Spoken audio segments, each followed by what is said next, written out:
श्री श्याम दोस्तों, असली कहानियों में आपका स्वागत है।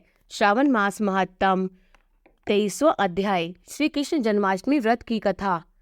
ईश्वर बोले, हे सनत कुमार, श्रावण मास में कृष्ण पक्ष की अष्टमी को वृक्ष के चंद्रमा में अर्धरात्रि में इस प्रकार के शुभ योग में देवकी ने वसुदेव से कृष्ण को जन्म दिया। भारत का पश्चिमी प्रदेशों में युगादि तिथि के अनुसार मास का नामकरण होता है, अतः श्रावण कृष्ण अष्टमी को भादो अष्टमी समझना चाहिए। सूर्य के सिंह राशि में प्रवेश करने पर इस श्रेष्ठ महोत्सव को करना चाहिए। सप्तमी के दिन अल्प आहार करें और इस दिन दंत धावन करके उपवास के नियम का पालन करें और जितेंद्रिय होकर रात में शयन करें। जो मनुष्य केवल उपवास के द्वारा कृष्ण जन्माष्टमी का दिन व्यतीत करता है, वह 7 जन्मों में किए गए पापों से मुक्त हो जाता है। इसमें संदेह नहीं है। पापों से मुक्त होकर गुणों के साथ जो वास होता है, उसी को सभी भोगों से रहित उपवास जानना चाहिए। अष्टमी के दिन नदी आदि के निर्मल जल में तिलों से स्नान करके किसी उत्तम स्थान में देवकी का सुंदर सूती का ग्रह बनाना चाहिए, जो अनेक वर्ण के वस्त्रों, कलशों, फलों, पुष्पों तथा दीपों से सुशोभित हो और चंदन तथा अगरू से सुवासित हो। उसमें हरिवंश पुराण के अनुसार गोकुल लीला की रचना करें और उसे बीजों की ध्वनियों तथा नृत्य गीत आदि मंगलों से सदा युक्त रखें। उस ग्रह के मध्य में षष्ठी देवी की प्रतिमा सहित सोने, चांदी, तांबा, पीतल, मिट्टी, काष्ठ अथवा मणि की अनेक रंगों से लिखी हुई श्री कृष्ण की प्रतिमा स्थापित करें। वहाँ 8 चलने वाले पलंग के ऊपर सभी शुभ लक्षणों से संपन्न प्रसूतावस्था वाली देवी की मूर्ति रखकर उन सबको एक मंच पर स्थापित करें। उस पलंग में स्तनपान करते हुए सुप्त बाल रूप श्री कृष्ण को स्थापित करें।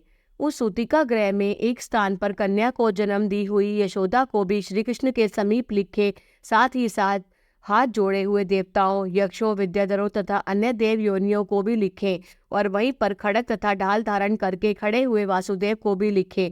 इस प्रकार कश्यप के रूप में अवतीर्ण वसुदेव जी, अदिति स्वरूपा देवकी, शेषनाग के अवतार बलराम, अदिति के ही अंश से प्रादुर्भूत यशोदा, दक्ष प्रजापति के अवतार नंद, ब्रह्मा के अवतार गर्गाचार्य, सभी अप्सराओं के रूप में प्रकट गोपिका वृंद, देवताओं के रूप में जन्म लेने वाले गोपगण, काल नेमी स्वरूप कंस, उस कंस के द्वारा व्रज में भेजे गए वृक्षासुर, वत्सासुर, कुवलयापीड, केशी आदि असुर, हाथों में शस्त्र लिए हुए दानव तथा यमुना दह में स्थित कालिया नाग, इन सबको वहां चित्रित करना चाहिए।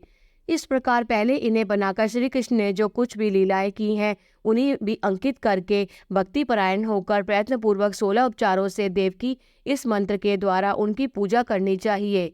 वेणु तथा वीणा की ध्वनि के द्वारा गान करते हुए प्रधान किन्नरों से निरंतर जिनकी स्तुति की जाती है, हाथों में भृंगारी, दर्पण, दूर्वा, दधी, कलश लिए हुए किन्नर जिनकी सेवा कर रहे हैं, जो शैया के ऊपर सुंदर आसन पर भली भांति विराजमान है, जो अत्यंत प्रसन्न मुखमंडल वाली है तथा पुत्र से शोभायमान है, देव देवताओं की माता तथा विजय सुत सुता देव देवकी अपने पति वासुदेव सहित सुशोभित हो रही हैं।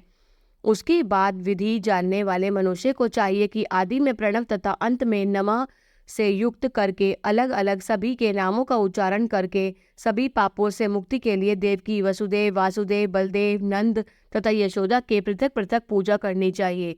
उसके बाद चंद्रमा के उदय होने पर श्री हरि का स्मरण करते हुए चंद्रमा को अर्घ्य प्रदान करें।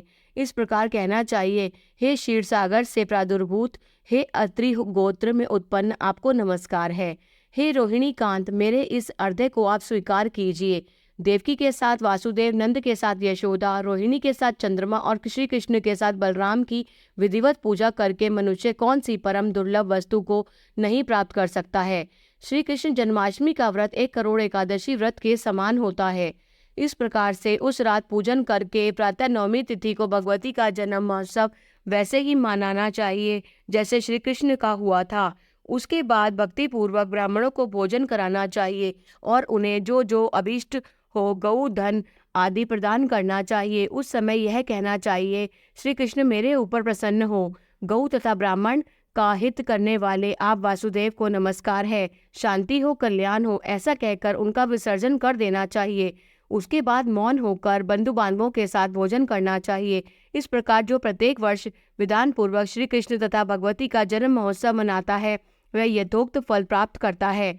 उसे पुत्र संतान, आरोग्य तथा अतुल सौभाग्य प्राप्त होता है। वह इस लोक में धार्मिक बुद्धि वाला होकर मृत्यु के बाद वैकुंठ लोक को जाता है। हे सनत कुमार, अब इसके उद्यापन का वर्णन करूंगा।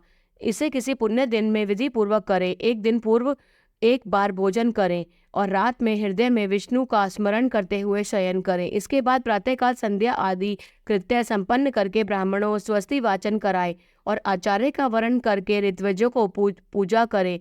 इसके बाद वित्त शाठ्य से रहित होकर एक पल अथवा उसके आधे अथवा उसके भी आधे पल स्वर्ण की प्रतिमा बनवानी चाहिए और इसके बाद रचित मंडप में मंडल के भीतर ब्रह्मा आदि देवताओं की स्थापना करें। इसके बाद वहां तांबे तथा मिट्टी का एक घट स्थापित करें और उसके ऊपर चांदी या बांस का एक पात्र रखें।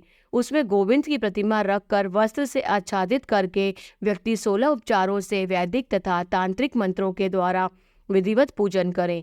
इसके बाद शंख में पुष्प, फल, चंदन तथा नारियल फल सहित शुद्ध जल लेकर पृथ्वी पर घुटने टेक कर यह कहते हुए देवकी सहित भगवान श्री कृष्ण को अर्घ्य प्रदान करें।